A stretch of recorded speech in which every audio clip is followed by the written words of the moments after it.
Suraxanı rayonunda qəsdən adam öldürmə faktı ilə bağlı cinayət işi başlanıb. Bu barədə Qlobal Netə rayon prokurorluğundan məlumat verilib.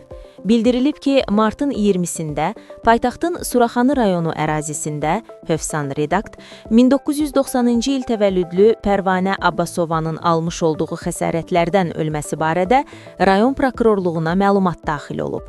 İlkin araşdırmalarla 1983-cü il təvəllüdlü Vasif Abbasovun Pərvanə Abbasovanı qəsdən öldürməsinə əsaslı şübhələr müəyyən edilib.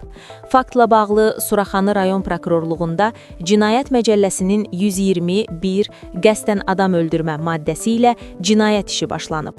Abbasov prokurorluq tərəfindən iş üzrə şübhəli şəxs qismində tutulub. İbtidai istintaq davam edir. Qeyd edək ki, Pərvanə Abbasova Suraxanı rayonu Hövsan qəsəbəsində yerləşən 118 saylı məktəbin müəlliməsi olub. Onun əri tərəfindən qətlə yetirildiyi bildirilir. Suraxanı rayonunda qətl hadisəsi baş verib. Qlobal Net xəbər verir ki, hadisə Hövsan qəsəbəsində qeydə alınıb. 35 yaşlı Pərvanə Abbasova səhər saatlarında bıçaq xəsarətləri ilə xəstəxanaya çatdırılsa da, onun həyatını xilas etmək mümkün olmayıb. Qadının qətlində həyat yoldaşı 43 yaşlı Abbasov Vasif Zahid oğlu şübhəli bilinir. O, polis əməkdaşları tərəfindən saxlanılaraq istintaqa təhvil verilib. Ailə münaqişəsi zəminində baş verən hadisə ilə bağlı hazırda araşdırma aparılır. Qeyd edək ki, iki uşaq anası Pərvanə Hövsan qəsəbəsində yerləşən orta məktəblərdən birində müəllim işləyib.